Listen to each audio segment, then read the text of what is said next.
acidente, um afogamento, uma intoxicação, uma parada respiratória. Diante de uma situação emergencial, como devemos proceder? Quais os primeiros socorros que devem ser tomados para não comprometer a saúde física do paciente? Para saber mais detalhes, nós viemos até o Hospital da Unimed conversar com a médica que é clínico geral, Claudete Cambrucci. Tudo bem, Claudete? Bem-vinda ao programa Vida Saudável Unimed. Tudo bem, é um prazer estar aqui, estamos à disposição.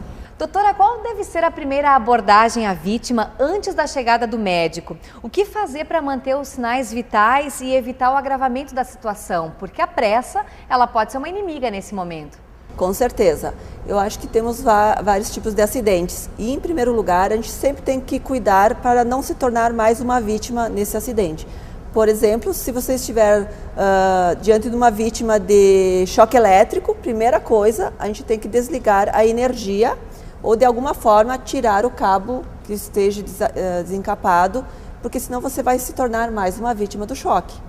Ou se você estiver numa via rápida e for a primeira pessoa a chegar no acidente, nós temos que, primeira coisa, sinalizar a via, né, com cones, com o sinal de pisca-alerta e nunca estacionar atrás do veículo que se acidentou, sempre na frente ou bem longe. Ou seja, no primeiro momento do acidente é preciso verificar o local, além do estado de saúde do paciente. Isso mesmo, porque se você, na pressa de querer ajudar a vítima, não usar de ver se a cena está segura, você vai se tornar mais uma vítima. Então, em primeiro lugar, você tem que estar com uma cena segura.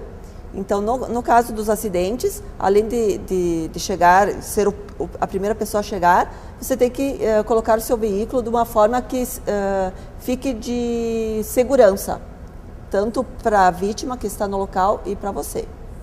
E depois, em segundo momento, chegar e falar com a vítima. Se a vítima estiver nervosa, tentar acalmá-la. Às vezes só essa forma de conversar com ela, deixando ela mais tranquila, isso já faz uma grande diferença. Porque às vezes ela pode estar ferida, com dor, mas no momento que tu está abordando, já chamamos a equipe de socorro já está chegando. Só essas informações já vai deixar ela mais calma. E depois, se for possível, se a pessoa se sentir habilitada a fazer mais alguma coisa, aí sim. Mas se a pessoa assim não tem nenhuma experiência e já foi chamada a equipe de emergência, importante é ficar falando com a vítima. E como verificar o estado de saúde da vítima no local do acidente? Pode-se tocar nessa vítima? Como se mede, por exemplo, temperatura, pressão, ver se ela está realmente em situação emergencial? Isso. No momento que você estiver falando com a vítima, e aí você vai fazendo perguntas. Qual o seu nome, qual a sua idade, até para ver o nível de consciência dessa pessoa. Porque às vezes a pessoa aparentemente está bem, né? E aí, nessas perguntas, ela vai estar referindo alguma confusão mental. A pessoa que bate a cabeça, às vezes ela repete sempre a mesma coisa, a mesma coisa, a mesma coisa. Então aí já vai te dar um sinal que ela bateu a cabeça. Então mesmo não tendo nenhum ferimento, nenhum sangramento, porque às vezes a gente acha que o sangue é o que choca mais, o que a pessoa está pior. Nem sempre. Então tem alguns órgãos vitais, por exemplo, o cérebro, o pulmão e o coração.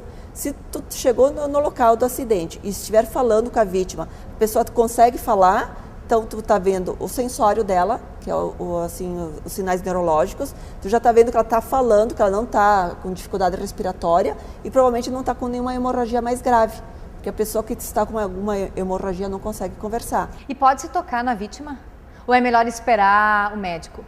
Assim, se a vítima, estiver correndo algum perigo, vamos supor, vazamento de combustível, né, e tu na hora assim não percebeu, mas tu tá lá com a vítima e tu vê que ela está podendo correr algum risco, às vezes tu tem que ver se tu tem condições de tirar, mas sempre tendo muito cuidado, primeiro contigo mesmo e depois com a vítima, com a coluna cervical principalmente, porque se tu for tirar ela assim de uma forma muito brusca, pode ter alguma lesão da coluna cervical e essa lesão pode se agravar e prejudicar e uma coisa que poderia ser mais simples se tornar uma tetraplegia, uma plegia. Então, assim, sempre com muita orientação. Se a pessoa não tiver nenhum conhecimento, melhor é tentar só acalmar a vítima e aguardar o socorro.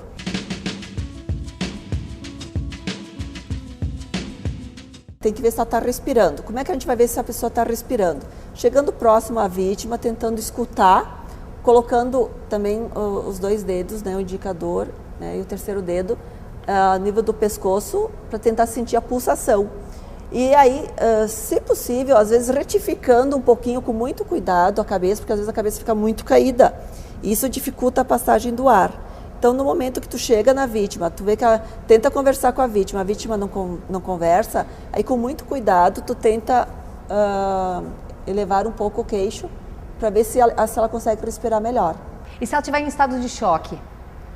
Aí tem 2 formas de choque. Se ela tiver com choque assim pelo acidente, que seja pelo emocional. Estresse, pelo emocional, é conversar, dizer que o socorro está chegando, que já foi avisado os familiares, tentar acalmar e dizer que tu está lá para ajudar.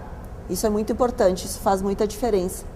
E outra coisa, se tiver com choque por causa de um sangramento visível, se for possível, né, com todos os cuidados, porque a gente também não, que nem eu falei, a gente não pode se tornar nenhuma vítima e nem adquirir alguma doença por contato com secreções ou sangue. Então, tentar buscar uma roupa limpa para comprimir o ferimento.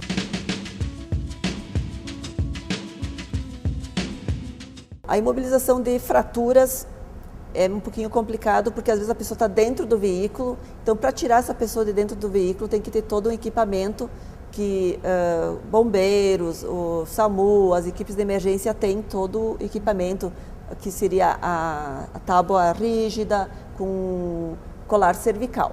Mas no momento que a gente está em casa, não tem nada, ou está na rua... Pois é, uma caída em casa, na cozinha, no banheiro. Então, assim, se possível, colocar sempre numa superfície lisa.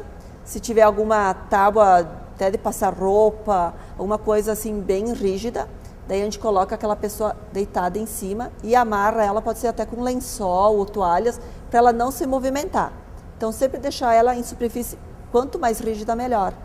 Tá? Outra coisa, se o membro estiver muito deslocado, a pessoa que não é habilitada não pode colocar no lugar. Porque nessa tentativa de colocar no lugar, às vezes tem um osso, né, que pode estar rompendo uma artéria, um nervo. Então, se a pessoa caiu, principalmente um idoso, e ele faz muito lesão de fêmur, fratura de colo de fêmur, e a perna fica assim, caída, né? Tentar imobilizar para não sentir dor, mas não colocar no lugar, porque a perna fica assim. Aí se tu vai colocar de volta, às vezes, assim, de uma forma mais brusca, pode estar fazendo alguma outra lesão. Então, assim, mesmo que o membro não fique bem alinhado, mas a pessoa não é habilitada, melhor não mexer. Com que parte deve-se ter mais cuidado, doutora? Sempre cuidando com a coluna cervical, porque no momento que tu estiver cuidando da coluna cervical, você vai estar cuidando também da respiração, porque tu tem que deixar, né, vamos supor assim, o queixo mais erguido. No momento que tu estiver segurando a cervical, tu segura o queixo, facilita a respiração. Então, sempre que tu estiver em casa, a pessoa caída, primeira coisa, tu vai na cabeça, sempre tentando cuidar da coluna cervical para a pessoa não ficar se agitando, porque a pessoa que às vezes está com alguma batida na cabeça, algum TCE, ela fica muito agitada, né? Então, por isso que a gente tem que cuidar muito a cabeça. E uma outra questão que eu gosto de salientar, às vezes, na crise convulsiva. Tem muita gente que faz crise convulsiva, a pessoa quer segurar, né? Mas assim, o que a gente tem que fazer é evitar que ela se machuque batendo a cabeça no piso ou numa superfície de vidro. Então, sempre colocar travesseiro, coberta, toalha, porque segurar o movimento, a gente não pode segurar o movimento durante a crise convulsiva. Então, a gente tem que só evitar que ele se machuque. Então, e tentar, se possível, segurar a cabeça para o lado para aquela secreção sair e ela não se engasgar, mas não tentar alinhar e segurar firme a cabeça ou o corpo, porque a gente pode estar causando maiores complicações para o paciente. Em caso de acidentes domésticos, doutora, como engasgo de crianças, por exemplo, mesmo uma queimadura, qual deve ser o primeiro procedimento a ser tomado? Porque a gente percebe que muita gente acaba adotando alguns cuidados de casa ou utilizando algumas coisas como tratamento caseiros, como, por exemplo, o pó de café em caso de sangramento, a pasta de dente em caso de queimadura. Isso é mito? Isso funciona?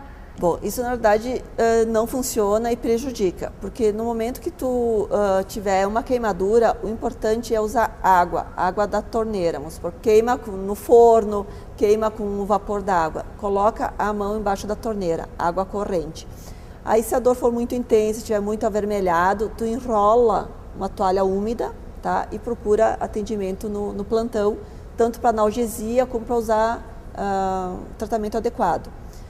Se ficar só vermelhinho, assim, às vezes só essas medidas da água já vai aliviar.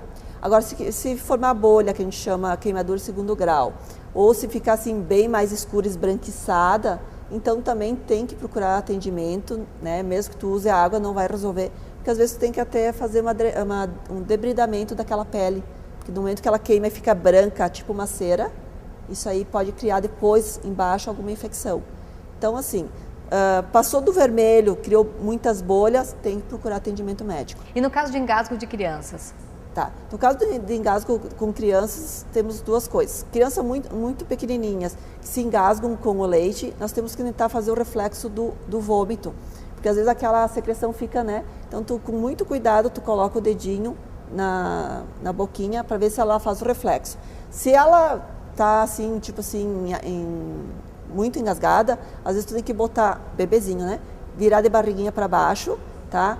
E inclinar a cabecinha mais para baixo para ver se tu consegue fazer a saída desse vômito. Outras medidas também é colocar a criança sentadinha no teu colo e fazer uma compressão abdominal para ver se aquele ar consegue fazer com que saia essa secreção. E nessas medidas não resolver, porque isso é muito rápido, tem que levar para o plantão, porque daí às vezes tem que aspirar. E a criança, é muito comum fazer esses engasgos. Crianças maiores ou com idosos também, que pode acontecer engasgamento. Então, assim, tu fica por trás da vítima e aí tu tem que colocar, né, com as mãos fechadas, daí tu vai estar atrás da vítima, tu aperta o abdômen com uma certa força, isso gera um ar que sobe e elimina o corpo estranho que está nas vias aéreas.